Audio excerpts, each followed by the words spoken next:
Alors dans cette vidéo, je vais répondre à toutes vos questions suite à l'achat de ma maison de village. Est-ce que je n'ai pas peur des squatteurs? Est-ce que j'ai pas peur des impayés? Est-ce que je vais réussir à vivre seulement avec un seul loyer? Est-ce que j'ai pris en compte le DPE? Est-ce que j'ai pris en compte l'imposition? Donc toutes ces questions, j'y réponds maintenant dans cette vidéo. Alors vous avez été très nombreux à me laisser des commentaires et à me poser des questions. Déjà, je vous remercie. Vous avez été nombreux à me dire que vous trouviez la maison jolie. Ça fait vraiment plaisir parce que c'est vrai que moi aussi j'ai eu un petit coup de cœur pour la maison, je la trouvais jolie, je l'ai montrée à des proches, mais bon, quand c'est des proches, c'est pas toujours évident d'avoir un retour honnête. Donc ça fait quand même toujours plaisir de voir qu'elle vous plaît. Si elle vous plaît, ça veut dire que la maison va plaire en général. C'est bon pour la revente, c'est bon pour de la location parce que je me suis de suite projeté donc dans une décoration provençale pour en faire du Airbnb. Je me dis, ça peut se démarquer, ça peut attirer une clientèle qui va rechercher un peu ce côté provençal, sachant que j'habite bien sûr dans le Var. Donc merci pour vos commentaires, merci pour vos retours. Alors j'enchaîne maintenant sur les questions un peu plus épineuses. On commence avec Maxime qui me dit: Hello, bravo pour ton achat. Je suis un peu inquiet sur l'idée de vivre de la location si rapidement, mais j'imagine que tu as bien réfléchi. Une remarque sur un point que tu n'évoques pas, c'est quoi le DPE de ta nouvelle acquisition? Je dis ça car j'ai un studio à Paris que j'ai acheté, cash aussi, il y a 5 ans, et avec les normes DPE, il n'est plus louable. Espérons la réforme. C'est un point à prendre en compte. Donc déjà, je te remercie pour ton commentaire. Je vais répondre point par point. Donc tu me dis bravo pour ton achat, ben, merci. Je suis un peu inquiet sur l'idée de vivre de la location si rapidement, mais j'imagine que tu as bien réfléchi. Alors, je suis également inquiet, je vous le cache pas. Est-ce que j'ai bien réfléchi? Oui, oui, j'ai bien réfléchi, mais ma situation financière sera vraiment bancale. Je sais que je vais pouvoir, je vais pouvoir récupérer net d'impôts 500 euros à peu près de ma location. Et je sais que ça sera suffisant pour en vivre. Après, est-ce que ça va être suffisant pour envisager l'inflation, pour envisager les plaisirs, les voyages? Non. Je vous avoue que ça va être trop juste. Donc il va falloir que je trouve un autre système de rémunération. Mon objectif, voilà, c'est pas de ne plus travailler, c'est de ne plus, en tout cas, travailler pour un patron, de ne plus avoir d'horaire, travailler pour moi et savoir que j'ai cette rente de 500 euros, ça me permet déjà de m'enlever la pression et tout ce que je vais gagner en plus, voilà, ça sera du bénéf. Ça sera, si je veux pouvoir voyager, eh ben, faut que je me bouge et il faut que j'arrive à dégager un peu de revenus. Sinon, comme dirait Marc, je n'aurai que ce que je mérite. Tu me parles du DPE. En effet, j'en ai pas parlé du DPE. Alors pourtant, ça a été un élément très important dans mon achat. Je m'étais justement renseigné et j'avais vu justement que le DPE allait être obligatoire pour de la location. Il faut que la location ait une consommation énergétique qui ne dépasse pas un certain seuil.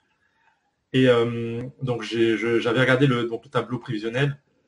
En 2021, ils ont interdit l'augmentation des loyers pour les habitations qui étaient en F ou en G. En 2022, donc, il y a eu obligation d'affichage de la consommation énergétique en euros dans les annonces immobilières. En 2023, ils ont interdit donc tous les logements qui étaient vraiment énergivores. Depuis 2025, on a l'interdiction de mise en location de logements avec un DPE supérieur à G. En 2028, ça sera F. Et en 2034, on ne pourra plus louer les appartements qui auront la lettre E. Donc ça, je l'avais vu, hein, je l'avais vu avant de l'acheter. Et dans l'annonce, il n'y avait pas le DPE justement. Et j'ai demandé à l'agence de me fournir le DPE, auquel elle m'a répondu qu'ils n'étaient pas obligés de me fournir le DPE parce que la maison faisait moins de 50 mètres carrés et elle n'est pas attenant à une autre maison. Alors ça, c'est quelque chose que je ne savais pas. C'est vrai elle est pas totalement attenant à la maison à côté, elle est vraiment juste attenant mais dans l'angle. Donc les murs ne se touchent pas. Et de l'autre côté, c'est un garage.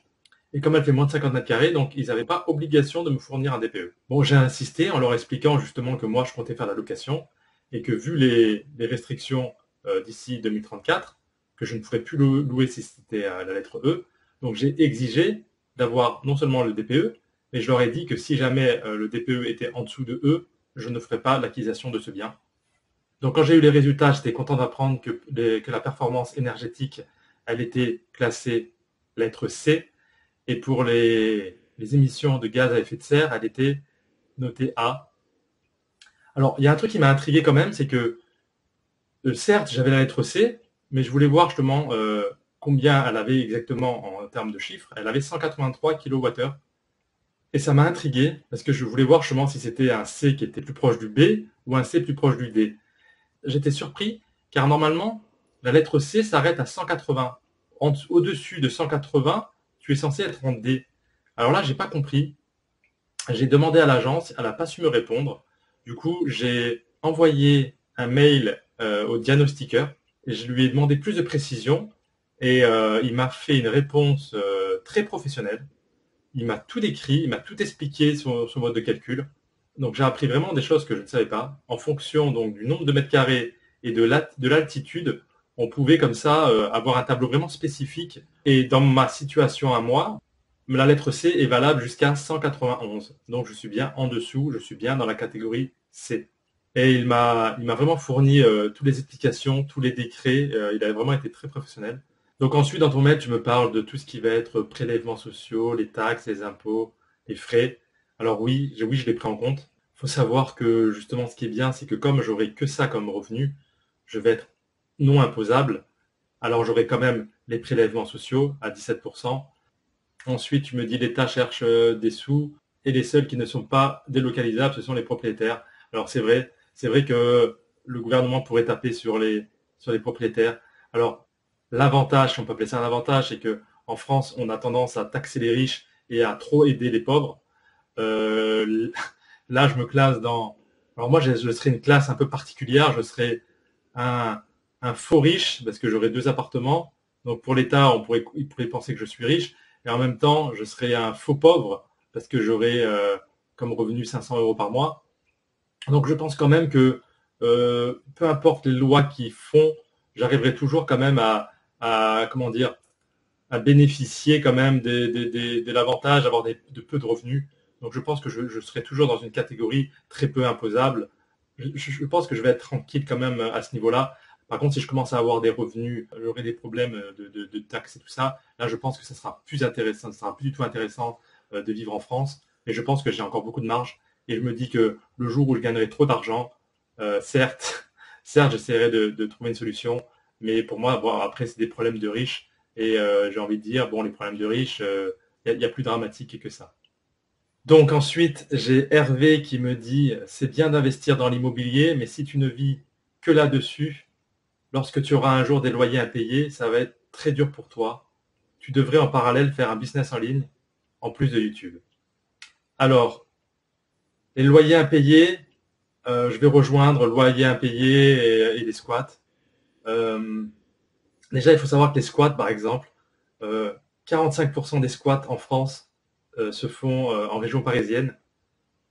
Et j'ai même envie de dire que 95% des squats se font dans les grandes villes.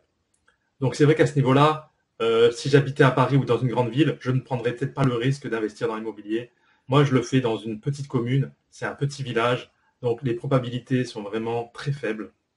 Après, il y a l'histoire donc des loyers impayés.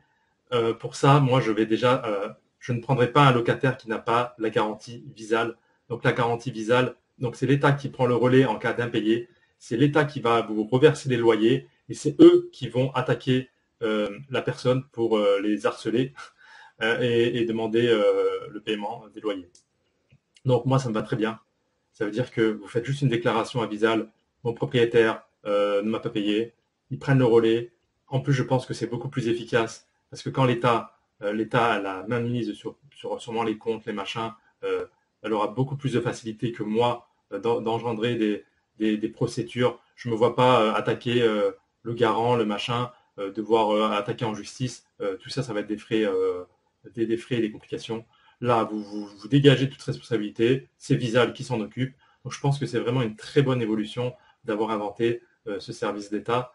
Et donc moi, je vais justement profiter du fait qu'il y a beaucoup de demandes de logement, il y a beaucoup de demandes de location pour me garantir au minimum d'avoir la garantie Visal. Ensuite, les impayés, il y a une autre chose que vous ne prenez pas en compte, c'est dans le choix du locataire, encore une fois. Donc non seulement je vais exiger qu'elle ait la garantie visale, mais en plus, je ne vais pas prendre n'importe qui comme, comme locataire. Alors là, vous allez me dire, oui, bon, comment tu vas faire pour savoir si c'est une personne qui est fiable ou pas? Ça va peut-être un peu vous faire réagir. Vous allez peut-être trouver ça un peu discriminatoire, peut-être, mais je me sers beaucoup du MBTI.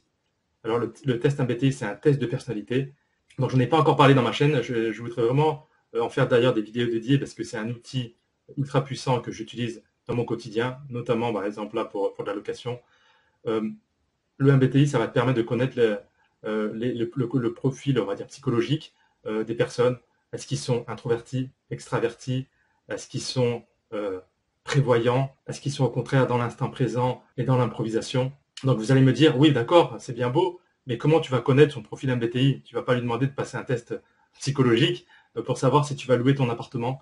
Eh bien, c'est ça la force du MBTI, c'est que quand vous vous y intéressez vraiment, vous n'avez même plus besoin de passer le test en fait. Moi, j'arrive à deviner le profil MBTI de quelqu'un en parlant 5-10 minutes avec la personne. Et je vais éviter des profils qui vont être trop extravertis. Il faut savoir que l'extraversion, ça va amener à faire plus souvent la fête, à inviter des gens chez toi, à dégrader sûrement l'appartement plus rapidement. Ensuite, est-ce que la personne est une personne qui anticipe, qui se responsabilise, ou est-ce qu'elle est au contraire dans l'adaptation et dans l'improvisation? Alors, pour deviner ça, c'est très simple. Vous demandez des documents à la personne et vous le regardez de suite si jamais elle vous les donne dans la journée, si elle vous les donne en une seule fois par mail. Il suffit qu'elle ait oublié un document, qu'elle donne que la moitié des informations, que le jour du rendez-vous, elle arrive en retard. Tous ces petits indices, c'est un signe que la personne, elle a ce profil et ce sont vraiment des personnes à éviter. Donc moi déjà, dès que je vais détecter une personne comme ça qui a mal préparé son dossier, qui n'envoie pas les informations en temps voulu, qui va être beaucoup trop extraverti. Donc extraverti, c'est encore une fois quelqu'un qui aime parler, qui va toujours se vendre, un peu le profil commercial. Donc désolé pour, désolé pour les personnes qui ont ce profil-là, mais je ne vous louerai pas mon appartement. Alors bien sûr, c'est un peu discriminatoire. Bien sûr que dans le lot, il y a bien sûr des commerciaux qui payent bien leur loyer, tout ça, il n'y a pas de souci, je ne suis pas en train de dire ça. Mais en prenant des profils plus introvertis, des personnes qui sont dans l'anticipation, qui vont être maniaques du rangement, ces profils-là vont vous rendre un appartement clean, ils vont toujours payer en temps et en heure. La probabilité d'avoir des impayés, vous le divisez par 5 ou par 10. C'est pas infaillible, mais entre la garantie visale, ma connaissance du MBTI et d'arriver à définir le profil psychologique d'une personne, je me donne une probabilité de ne pas avoir de problème qui s'élève à 99%, quoi. Donc tu me dis ensuite, tu devrais en parallèle faire un business en ligne en plus de YouTube. Alors oui, ça sera prévu, sachant que donc j'aurai du temps libre, que je ne travaillerai plus, il faudra bien m'occuper.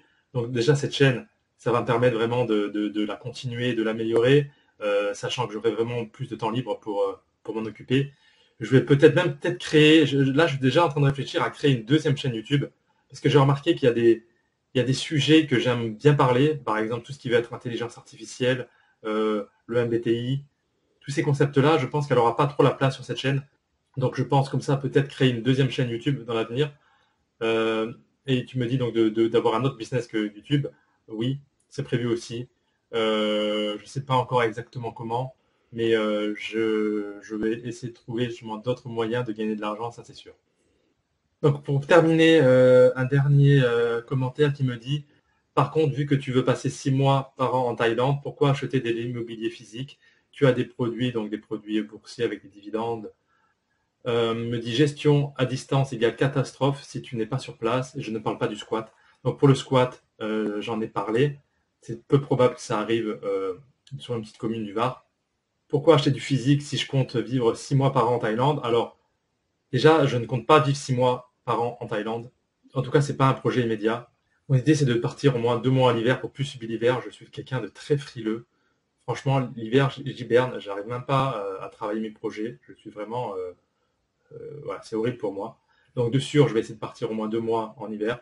Et ensuite, mon idée, c'est de partir aussi en été. Alors, pourquoi l'été? Parce qu'il fait trop chaud. Dans le Var, c'est vraiment insupportable. La chaleur, elle est vraiment très forte. L'idée que j'ai eue, c'était de me dire, la maison que j'ai achetée, je vais peut-être y vivre dedans toute l'année. Je vais louer l'appartement, donc celui-là, je vais le mettre en location, qui devrait me rapporter à peu près, une fois les charges de copro, tout ça et tout, en net, meublé, me rapporter à peu près 500 euros. Et l'idée, c'est que la maison de village, ça sera donc ma résidence principale, et j'ai droit de la louer 3 à 4 mois dans l'année en Airbnb. Et mon idée, c'est que le Airbnb, c'est uniquement rentable l'été, parce que le reste de l'année, c'est pas très rentable, ça se loue pas très bien et mal. L'été, par contre, dans le Var, ça cartonne. Donc, mon idée, c'est de peut-être juin, juillet, août, peut-être septembre, 3 4 mois, de le mettre en location, Airbnb, en le louant donc plein pot, à des 300 400 euros la semaine, qui va me faire une grande rentrée d'argent et qui va en gros me financer justement tous mes voyages à l'année. Ça veut dire que si j'arrive à me faire 3 4 000 euros comme ça sur 3 mois, ça va me financer non seulement mes voyages en hiver et mes voyages en été. L'idée, ça sera de partir dans des pays pauvres, en Europe, en Bulgarie, qui est 2 fois moins cher que la France, soit partir en Thaïlande, avec des prix encore beaucoup plus bas. Et l'idée, donc, ce serait de mettre du Airbnb avec un concierge. Alors certes, la conciergerie, ça te fait perdre 20% de tes revenus. Et je pense que de faire de la conciergerie uniquement pendant l'été ira largement pour couvrir euh, mon voyage en Thaïlande ou un voyage en Europe. Je fais vraiment une pierre de coups. Là, actuellement, dans celui-là, je ne pouvais pas faire du Airbnb, donc cette solution n'aurait pas été viable. Donc, pour l'instant, je suis relativement jeune, je peux faire les visites, je peux m'occuper de la gestion, j'ai pas besoin de passer par une agence. Donc, je vais me donner les moyens de voir ce que ça donne pour avoir aussi une expérience. Je trouve que c'est quand même bien d'avoir une expérience comme ça de location. C'est toujours enrichissant d'apprendre des choses. Et voilà, j'ai toujours dans ma tête un plan B de secours. Voilà, je crois que je vais finir là-dessus. N'oubliez pas de liker la vidéo, de me soutenir, de vous abonner, et je vous dis à très bientôt.